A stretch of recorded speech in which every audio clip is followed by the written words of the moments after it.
Hello. I'm not here with you today. I'm at the University of Minnesota listening to something which I likely find terribly boring and not overly useful to me. But you get to be here.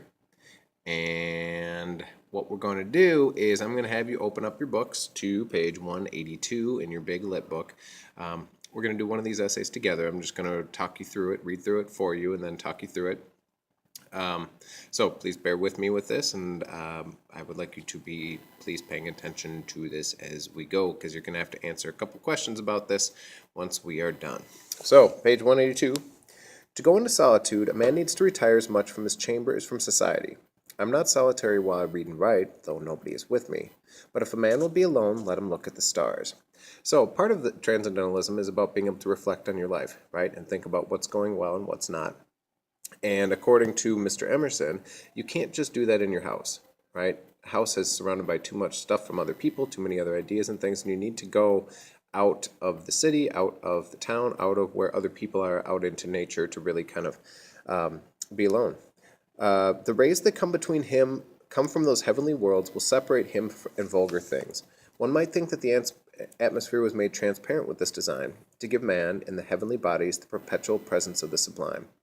Now, it's easy to kind of forget what's going on, right? In your day-to-day life, it's about you, and it's easy to lose sight of perspective. If you've ever gone out to look at the stars on a clear night, especially if you can get out of the city a little bit where the stars are a lot brighter, you're seeing something pretty incredible.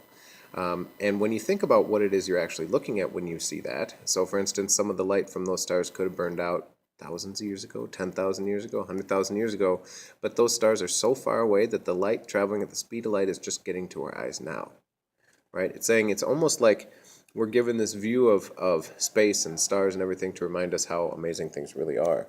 Seen in the streets of the cities, how great they are. If the stars should appear one night in 1,000 years, how would men believe and adore and preserve for many generations the remembrance of the city of God which had been shown? If the stars only came out once every 100 years or 1,000 years, we get to see them not every night, but a lot of nights. And so it's easy to take something for granted which we see regularly. But imagine what would happen if the stars only came out once every 1,000 years. It would be worldwide celebrations, it would be festivals, there might be religions planned around it. I mean, it would be a gigantic, gigantic thing. But because we get to see it so regularly, it's easy to really take it for granted. But every night come out these envoys of beauty and light the universe with their admonishing smile. The stars awaken a certain reverence because, though always present, they are inaccessible. But all natural objects make the same kindred impression when the mind is open to influence. He said it's easy to be impressed by stars, but because, since they're so far away, they're so inaccessible, but you can see them all the time. But he said it's easy to you should be able to have your mind blown as much by things down on Earth as you do things up in space, which could be very, very far away. Nature never wears a mean appearance.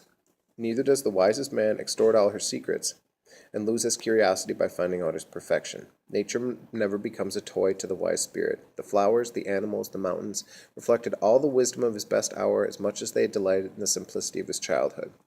So what it's talking about is trying to not lose some of the mystery of nature too, right? He's not going out doing scientific experiments necessarily. He's just going out and appreciating it. And he said, if you have the right mindset when you go out into nature and you're thinking about things the right way, things can be amazing in nature as when you were a little kid. Like if you've ever taken a younger kid for a hike or a little walk in the woods, 3, 4, 5-year-old, they stop and look at everything. They look in trees, they look under logs, they look under leaves, they look at under rocks, they look in holes, they look for animals, they look at animal poop, they look at everything, right? They're constantly stopping and looking because everything's amazing to them. And it's easy to kind of lose that attitude as you get older, right? But I think that if you can keep that attitude of being easily amazed by things, your life's going to be a lot happier, right? If it takes a lot to impress you and a lot to make you say, wow, that's pretty cool. That's the more things that you can find cool, I think in my life,